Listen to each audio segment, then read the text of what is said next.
The bell above the diner door didn't just ring that night. It screamed. Everyone on the ground. The words tore through Rosie's diner like shrapnel. Coffee cups shattered. Trucker ducked. And behind the counter, Christina froze. Heart pounding so loud she could barely hear the gun cock. Just minutes earlier, she'd been refilling coffee for a man in a charcoal suit. Calm, quiet, out of place in a place like this. He'd smiled at her once, the kind of smile that carried too much weight. Now he was on his knees, a gun pressed against his head. "Open the register," the robber barked. Christina's shaking hands obeyed, the drawer sliding open to reveal less than $200. The man snarled. "Where's the rest?" "There is no rest," she whispered, eyes flicking toward the man in the suit. His jaw set, silent, protective even now. "Maybe he knows," the robber sneered, pressing the barrel harder to his skull. "Alexander Chen, right? The billionaire." In that instant, Christina saw it all. Fear, fury, and something else. The quiet decision to act. Her hand brushed the still-hot coffee pot. Her pulse steadied. What she did next would change both their lives forever. Don't blink. Don't look away. Hit subscribe to Canada's Heartfelt Tales, and see how one act of courage turned a waitress into a legend. Steam rose from the shattered coffee pot, the smell of burnt beans and fear filling the room. The man screamed, clawing at his face. Skin blistered where Christina's desperate act had struck him. The second robber spun, eyes wild behind his mask, and for a split second their gazes locked. Hers trembling but defiant, his cold and calculating. He raised the gun, finger tightening. The blast never came. Alexander moved first, knocking his stool into the gunman's knees and lunging forward. The weapon clattered to the floor as both men went down hard. Christina didn't think. She vaulted the counter, her ribs screaming, her hands slick with spilled coffee and adrenaline. Together, she and Alexander pinned the robber until sirens cut through the night. When the police stormed in, she stood shaking under the diner's flickering lights, hands streaked with someone else's blood and her own sweat. She didn't cry. She just stared at the man in the suit, the one whose life she just saved, as he mouthed two words she never forgot. "Thank you." Hours later, when the flashing lights were gone and the diner smelled of cold air and bleach, Christina walked home alone. Her apartment was tiny, the paint peeling, the pipes groaning like they resented her. She dropped her apron, sat on the floor, and let silence crash down. Her ribs ached, her hands trembled, but inside something fierce had awakened. Not pride but purpose. The next morning, the neighborhood buzzed with gossip. Truckers whispered that she'd tackled an armed man.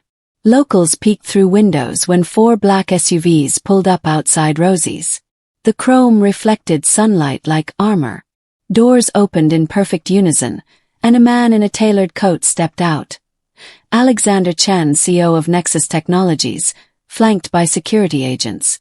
Inside, Christina was wiping down the counter again like muscle memory. When the bell chimed, she froze. He stood there, no longer a stranger, but someone who looked at her like she'd done the impossible. "You came back," she said softly. "I keep my promises," he replied. "And I don't forget courage when I see it." He offered a card embossed in gold. "Come with me," he said. "Just for the afternoon. I owe you more than a thank you." Christina hesitated. The whole diner was watching. Martha, her boss, gave a subtle nod. "Go on, honey. Heroes don't clock out early." Hours later, the SUVs glided through Chicago's glass and steel canyons. Christina watched from the back seat, the city reflected in tinted windows. Her world shrinking as another expanded before her. The convoy stopped in front of a mansion overlooking Lake Michigan. When she stepped out, Alexander was waiting at the top of the marble stairs. No tie, no mask of authority. Just a man who looked at her as if he'd found something real in a world full of contracts and betrayal. He led her inside. Past art that belonged in museums, floors that echoed under soft light, and hallways that smelled faintly of cedar and expensive solitude. In the library he turned, hands in pockets. "I know what you did last night wasn't for money. But I won't insult you with gratitude alone. She frowned. You don't owe me anything. That's where you're wrong, he said quietly. You reminded me what integrity looks like. And I need people like that, not just in my life but in my company. He handed her an envelope. Inside a check. Too many zeros to comprehend. Christina shook her head. I can't take this. Then don't think of it as a gift, he said. Think of it as an investment, in someone who doesn't back down. That moment became the first wave of her new life. Within weeks, Christina found herself stepping into a world of polished floors and power suits. Nexus Technologies, a tower of glass rising above downtown, became her new workplace. Her badge felt strange around her neck, but the mission was clear. Run a foundation to help working families, people like her, find their way out of the struggle she'd lived her whole life. She worked late, learning fast. Boardrooms replaced coffee counters. Deadlines replaced diner shifts. But some nights, when she caught her reflection in the mirrored windows, she still saw the waitress with tired eyes, and reminded herself never to forget her roots. Alexander noticed. He admired how she never treated the janitors like they were invisible, how she greeted every receptionist by name. He saw the way she stood her ground during meetings filled with arrogance and entitlement. One night, as the city glowed beneath them, he said softly, You know, most people would have taken the money and disappeared. I'm not most people, she replied. And he smiled. That's why I trust you. But power always attracts shadows. Her first public gala as the foundation's director should have been a triumph. Cameras flashing, donors applauding. Instead, it turned into a storm. Halfway through her speech, the screens behind her flickered, and a photo appeared. Grainy, dark, unmistakable. Christina, years younger, taking cash from a man in a parking lot. A woman's voice sliced through the murmurs. Ladies and gentlemen, the real Christina Torres. Thief, liar, opportunist. The crowd gasped. Alexander went pale. And at the back of the room, Victoria Sterling, his ex-fiancée, smiled like a knife finding its mark. Christina's heart dropped, but she stood frozen as whispers rippled through the elite. The same faces that had once praised her now turned away. Security moved in, but Alexander's voice stopped them cold. Enough. He walked to the stage, his expression carved from stone. You want the truth, he said, facing the audience. The truth is this woman worked 3 jobs to pay her parents' medical debt. She made mistakes, small ones, human ones, and she fixed them. She saved my life when armed men came for me. She didn't ask who I was. She didn't care. She acted. That's character. And if anyone here can say they've never fallen, then by all means, throw the first stone. Silence. Then applause, slow, hesitant, growing like a wave. Victoria's smirk vanished. Her plan, her lies, disintegrated under the spotlight she had stolen. After that night, Christina learned that courage didn't end when the danger was over. It began when the world tried to doubt you. She threw herself into her work, rebuilding the foundation's image from ashes. Alexander stood by her side. His loyalty no longer silent. And when he finally said, I love you, it wasn't grand, it was raw, honest, earned. Still, peace never lasts long when power is involved. Months later, the next test arrived. This time not from tabloids, but from blood. Alexander's estranged mother, Margaret Chen, returned after decades, suing him for his late father's estate. The media devoured it. Christina watched him unravel, sleepless, angry, haunted by memories of a childhood spent waiting by windows that never lit up with her return. Talk to me, she pleaded one night. There's nothing to say. There's everything to say. Don't shut me out. His voice broke. She's threatening to drag you into this. I can't let her destroy you. She stepped closer. Then let me fight beside you.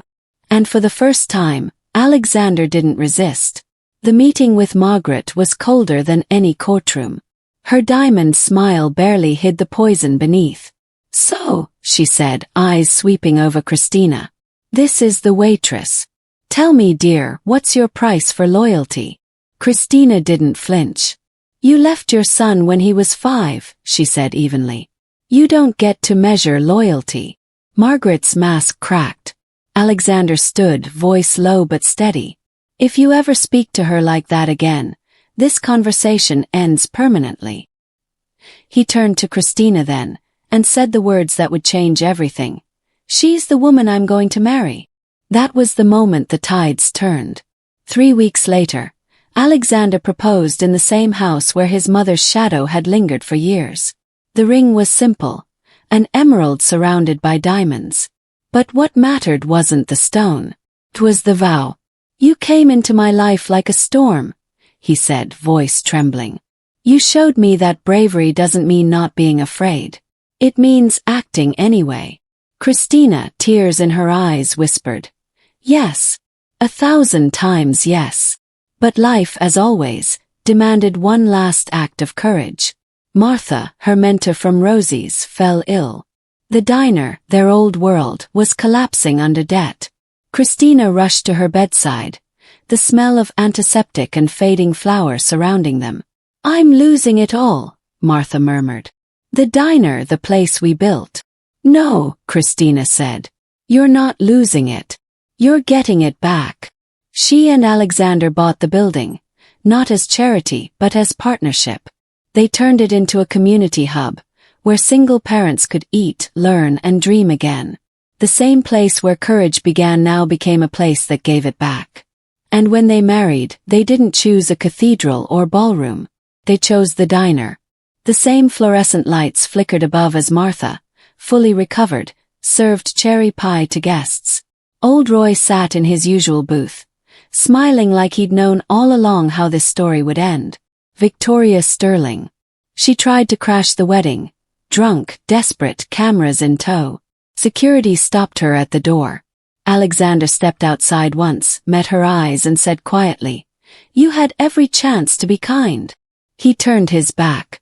She screamed, but no one listened. Her name trended for all the wrong reasons that night. Justice, it seemed, had a sense of timing.